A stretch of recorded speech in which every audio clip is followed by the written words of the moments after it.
kekasih daripada almarhum ini menyimpan data secara elektronik jejak rekaman ancaman pembunuhan itu. Pada tanggal 21 Juni sudah ada ancaman pembunuhan itu terekam di handphonenya. Kemudian terulang lagi, terakhir tanggal 7 Juli ya, ada lagi jejak pengancaman itu. Itulah saya sebabnya mengapa saya begitu yakin ini adalah pembunuhan terencana. Maka diawali juga dengan tulisan saya di medsos ketika saya kerja dini hari, polisi menembak polisi di rumah pejabat utama polisi. Mudah-mudahan bukan urusan wanitanya polisi.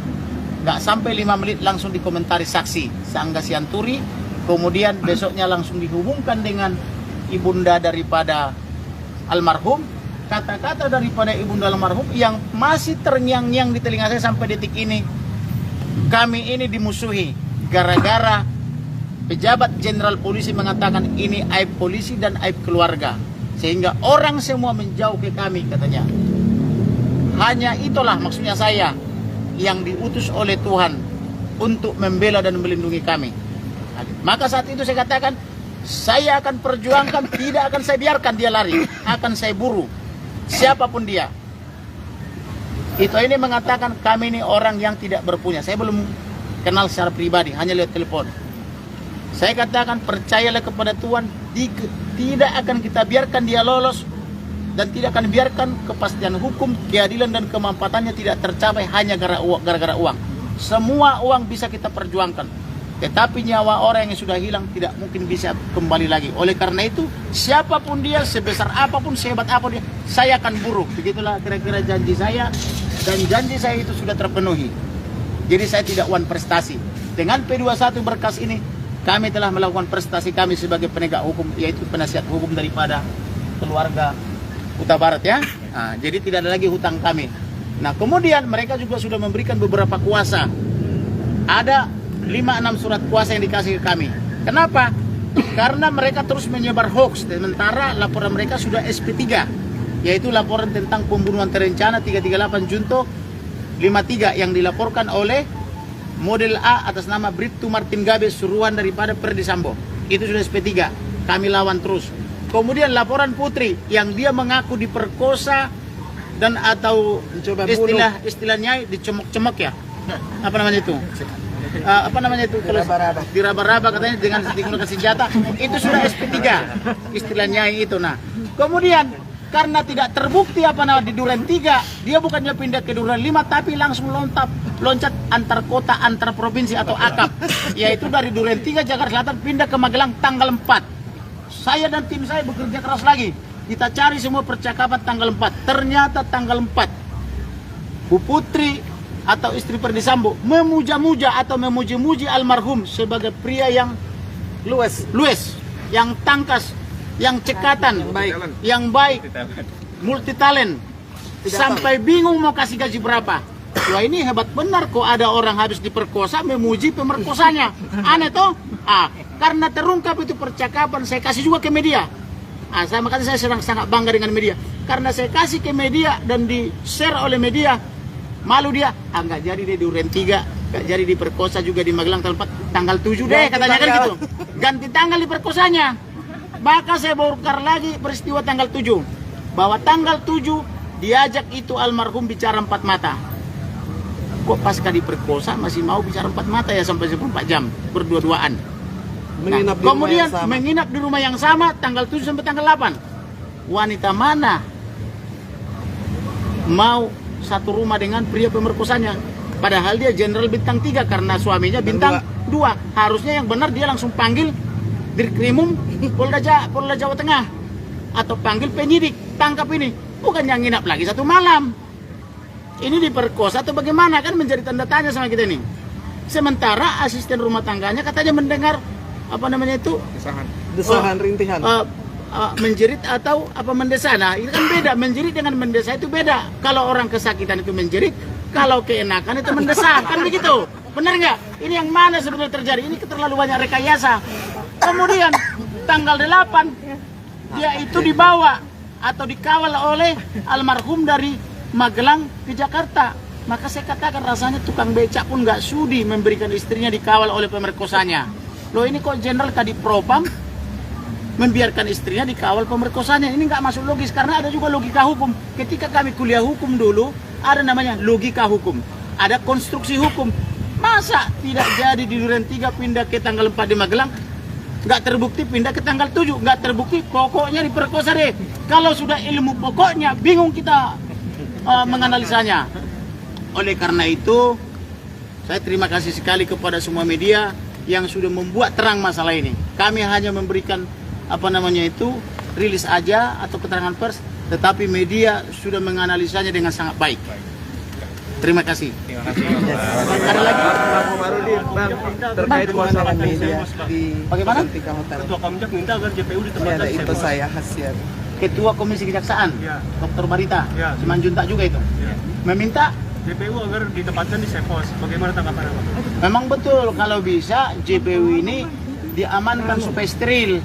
Jangan sampai mereka nanti Kena intimidasi. terkontaminasi Atau menerima kena doa. Itu yang bahaya. Jadi kalau bisa mereka Dorongan amplop. ditaruh di safe house itu sudah benar. Jadi jaksanya misalnya di apa itu, di karantina istilahnya, supaya terbebas dari virus-virus doa. Mohon maaf, ini doa dalam tanda petiknya, bukan doa keagamaan ya. Jangan sampai nanti dikira saya menista lagi. Nah, ini dorongan amplop maksudnya. Karena biasanya penegak hukum itu jangan lupa doanya ya. Dulu saya waktu belajar pengacara, oh hebat-hebat sekarang kesannya religius sekali kan gitu.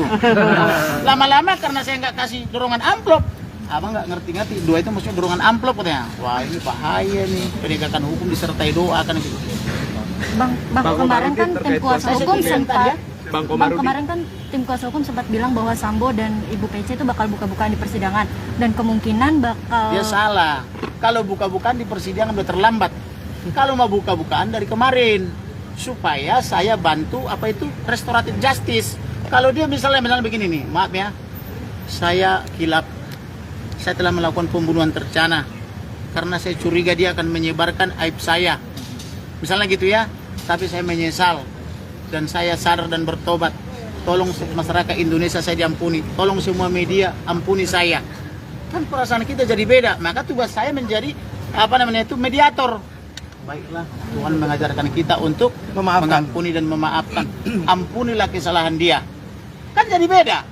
Nanti pun sampai di pengadilan minta maaf dia kepada polisi, minta maaf kepada jaksa, minta maaf kepada hakim, minta maaf kepada semua media, wartawan dalam luar negeri, minta maaf kepada seluruh rakyat Indonesia. Kan jadi beda toh. Mungkin hakim jadi simpati. Tetapi kalau aku diperkosa di Duren 3, bikin laporan di Duren 3, diperiksa di Duren 3 oleh Polres Selatan, begitu kita bongkar, nggak jadi di Duren 3 karena sudah SP3 di Duren 4 lah, masih lebih logis. Ini kok pindah ke Magelang gitu loh. jadi menurut abang percuma ya buka-bukaan Percuma di persidangan buka-bukaan.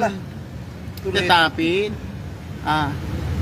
better late than never. Lebih baik terlambat daripada tidak sama sekali. Karena kenapa? Masih ada hukuman neraka dan surga. Siapa tahu Tuhan memaafkan dia. Kita kan tidak boleh mendahului toh. Siapa tahu dia nanti di pengadilan jadi sadar dan bertobat. Itulah fungsi penasihat hukum, membimbing, memberi nasihat hukum yang baik kepada kliennya. Bang Komarudin, terkait Ya. kuasa hukum dari Ibu Pece yang baru tuh ada 2 orang mantan pegawai KPK, ada Febri Diansa dan ada juga Rosamala Aritonang. Dan mereka menyatakan bahwa dalam membela Ibu Pece ataupun Pak Ferdi Sambo, mereka menyatakan akan objektif, tidak akan membenarkan yang salah atau yang sebaliknya. Karena dia Tanggapan dari kuasa hukum. Karena dia mantan KPK. Berarti KPK Komisi Pemberantas Korupsi atau Komisi Pemberantas Korupsi. Sambo korupsi nggak? Dan Bu PC bersama Ferdi Sambo konon diduga mengirimkan doa-doa baik kepada para ajudan yang LPSK. terlibat maupun ke LPSK dan kepada lembaga lainnya. Oleh karena itu dia harus menanyakan mengapa itu kliennya mengirimkan doa-doa itu. Maka karena dia mengetahui buka saja bahwa itu perbuatan melanggar hukum. Yang pertama. Yang kedua, bimbinglah kliennya untuk berkata yang benar. Bimbing ke jalan yang benar. Karena kalau penasihat hukum mengajar-ajari kliennya berdosa, maka dosanya kliennya itu ditanggung oleh penasihat hukumnya. Jangan gara-gara honor misalnya atau apapun namanya itu dipikul dosa klien. Tapi yang benar, selamatkan kliennya, maka uangnya menjadi halal, tidak haram. Sama uang 2 Terkait miliar. pernyataan dari kedua mantan pegawai KPK ini akan memberikan pendampingan secara objektif, ditekankan di Nah, situ. waktu akan membuktikan. Kalau objektif akan teruji nanti di persidangan. Sama seperti saya toh, saya bilang pembunuhan terencana dan ternyata terbukti. Waktu membuktikan dalam 3 bulan. Mau dibantu jawab. Ya, objektif itu bisa dimulai dari yang bersangkutan ya ataupun pegiat anti korupsi Maju, ini sayang. ya menjalankan idealisme dia dengan mengusut tuntas suap itu, dugaan suap kepada antar lembaga dan juga kepada tersangka. Berani nggak mereka? Apakah masih memiliki idealisme sebagai pegiat anti korupsi atau tidak? Kalau tidak ya nanti kalian sendiri yang nilai. Berarti semua hanya isapan jempol, ya kan? Berarti kan penentuan adalah siapa yang bayar gua sesuai dengan keuntungan pribadi mereka. Bang, spesifik terkait Ada tambahan suap yang lagi. dimaksud Sa- apa? ya. Sorry, Suap yang dimaksud saya mau Habib nih. nambahin satu lagi. Info berada di sekitar warga.